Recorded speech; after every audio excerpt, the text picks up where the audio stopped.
Bedtime Stories for My Sister Juniper. The Princess and the Goblin by George MacDonald. Chapter 2. The Princess Loses Herself. I have said the Princess Irene was about 8 years old when my story begins, and this is how it begins.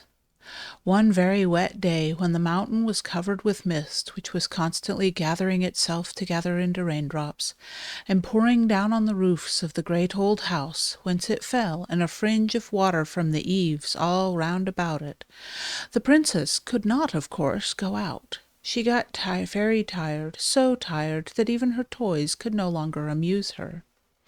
You would wonder at that if I had time to describe to you one half of the toys she had. But then you wouldn't have the toys themselves, and that makes all the difference. You can't get tired of a thing before you have it. It was a picture, though, worth seeing. The princess sitting in the nursery with the sky ceiling over her head, at a great table covered with her toys. If the artist would like to draw this, I should advise him not to meddle with the toys. I am afraid of attempting to describe them, and I think he had better not try to draw them. He had better not. He can do 1,000 things I can't, but I don't think he can draw those toys. No man could better make the princess herself than he could, though, leaning with her back bowed into the back of her chair, her head hanging down and her hands in her lap, very miserable, as she would say to herself, not even knowing what she would like, except it were to go out and get thoroughly wet, and catch a particularly nice cold, and have to go to bed and take gruel. The next moment after you see her sitting there, her nurse goes out of the room. Even that is a change, and the princess wakes up a little and looks about her. Then she tumbles off her chair and runs out of the door, not the same door the nurse went out of, but one that has opened at the foot of a curious old stair of worm-eaten oak, which looked as if never anyone had set foot upon it.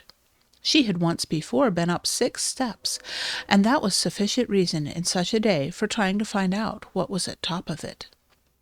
Up and up she ran, such a long way it seemed to her, until she came to the top of the 3rd flight. There she found the landing was the end of a long passage. Into this she ran. It was full of doors on each side. There were so many she did not care to open any, but ran on to the end, where she found another passage, also full of doors. When she had turned twice more and saw doors and only doors about her, she began to get frightened. It was so silent, and all those doors must hide rooms with nobody in them. That was dreadful.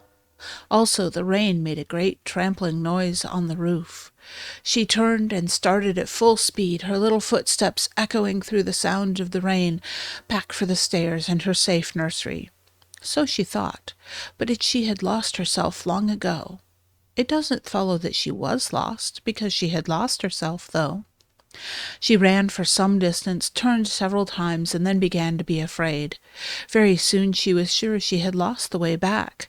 Rooms everywhere and no stair. Her little heart beat as fast as her feet ran, and a lump of tears was growing in her throat. But she was too eager and perhaps too frightened to cry for some time. At last her hope failed her. Nothing but passages and doors everywhere. She threw herself onto the floor and burst into a long wailing cry, broken by sobs. She did not cry long, however, for she was as brave as could be expected of a princess her age. After a good cry, she got up and brushed the dust from her frock. Oh, what old dust it was! Then she wiped her eyes with her hands, for princesses don't always have their handkerchiefs in their pockets, any more than some other little girls I know of. Next, like a true princess, she resolved on going wisely to work to find her way back. She would walk through the passages and look in every direction for the stair. This she did, but without success. She went over to the same ground over and again, without knowing it, for the passages and doors were all alike. At last, in a corner, through a half-open door, she did see a stair. But alas, it went the wrong way. Instead of going down, it went up. Frightened as she was, however, she could not help wishing to see where yet further another stair could lead. It was very narrow, and so steep she went on like a four-legged creature in her hands and her feet. Chapter 3. The Princess, and We Shall See Who. When she came to the top, she found herself in a little square place with 3 doors, 2 opposite each other and 1 opposite the top of the stair. She stood for a moment, without an idea in her little head what to do next. But as she stood, she began to hear a curious humming sound. Could it be the rain? No, it was much more gentle and even monotonous than the sound of the rain, which now she scarcely heard. The low, sweet humming sound went on, sometimes stopping for a little while and then beginning again. It was more like the hum of a very happy bee that had found a rich well of honey in some globular flower than anything else I can think of at this moment. Where could it come from? She laid her ear first to one of the doors to hearken if it was there, then to another. When she laid her ear against the 3rd door, there could be no doubt where it came from. It must be from something in that room. What could it be? She was rather afraid, but her curiosity was stronger than her fear, and she opened the door very gently and peeped in. What do you think she saw?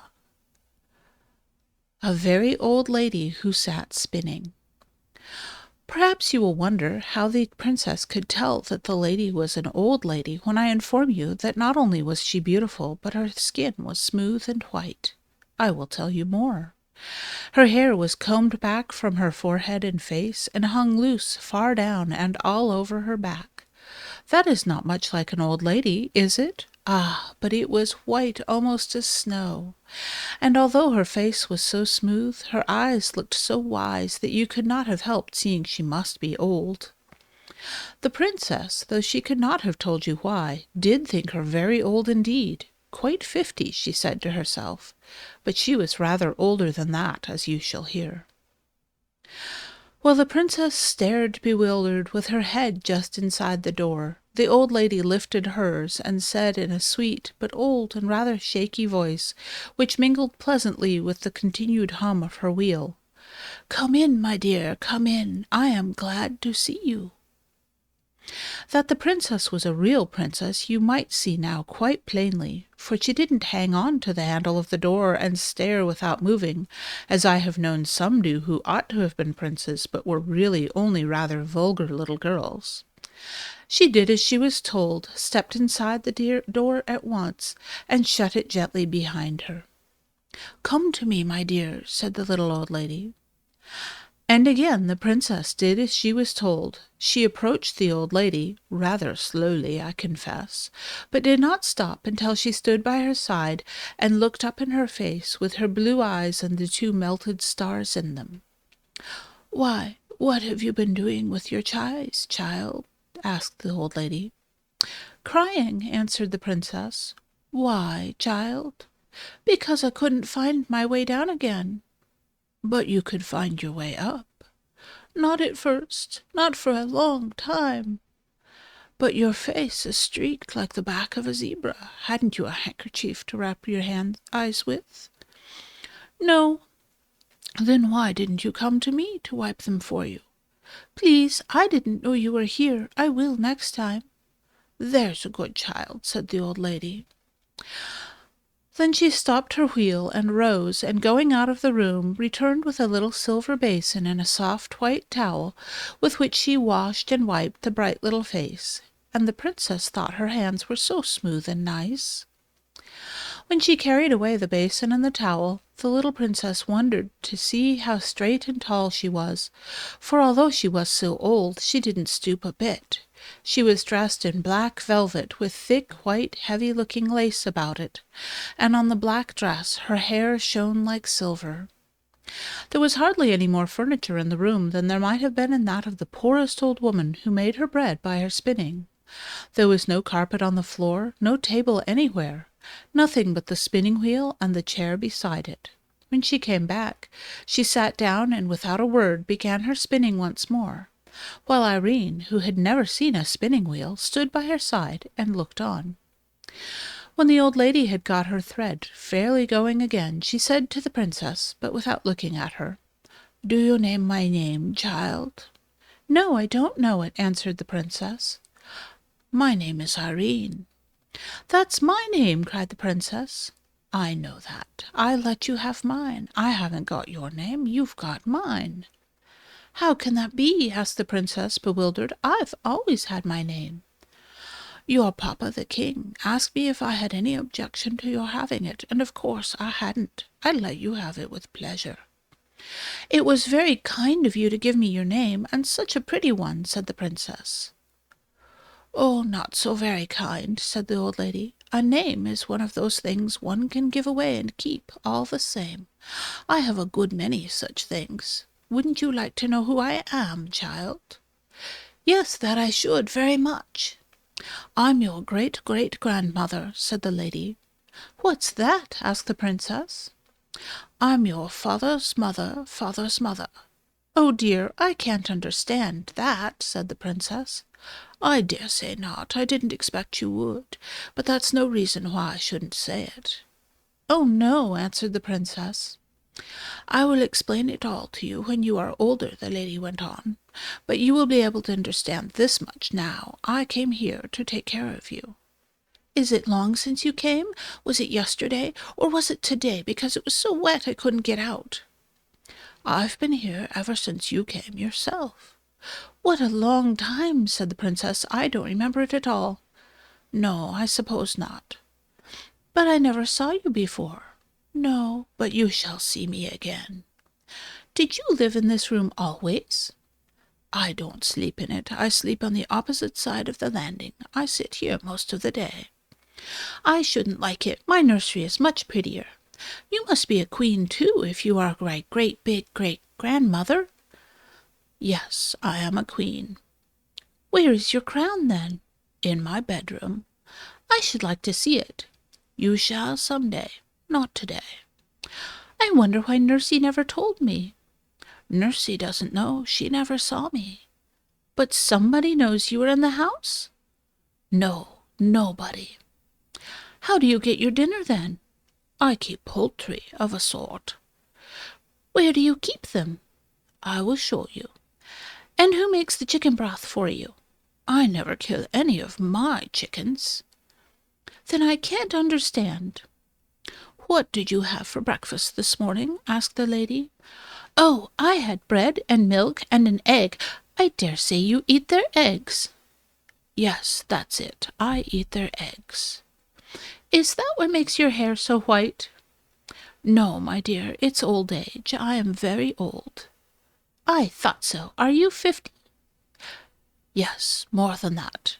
"Are you 100?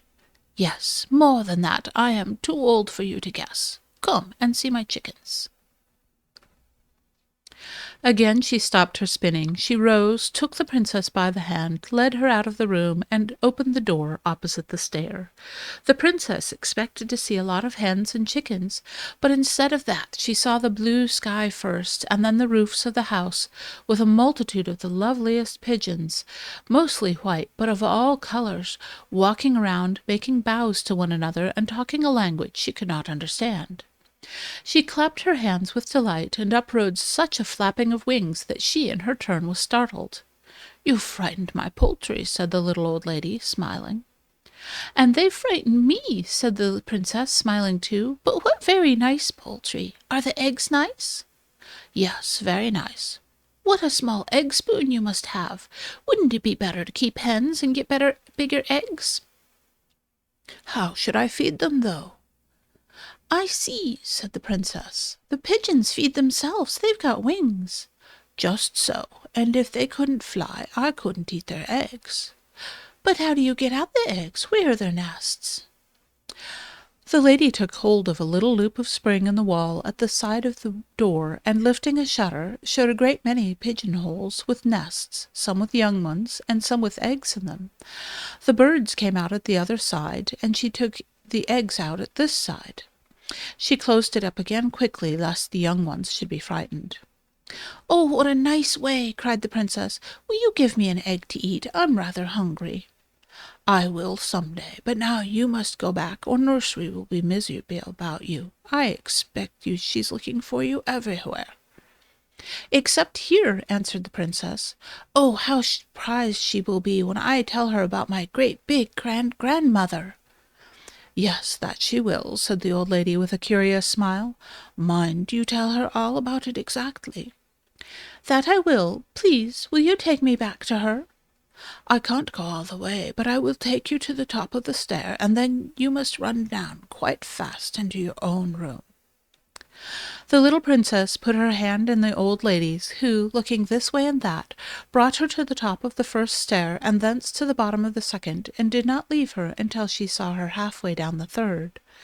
When she heard the cry of her nurse's pleasure at finding her, she turned and walked up the stairs again, very fast indeed for such a very great grandmother, and sat down to her spinning with another strange smile on her sweet old face.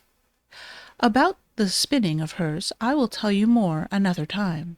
Guess what she was spinning.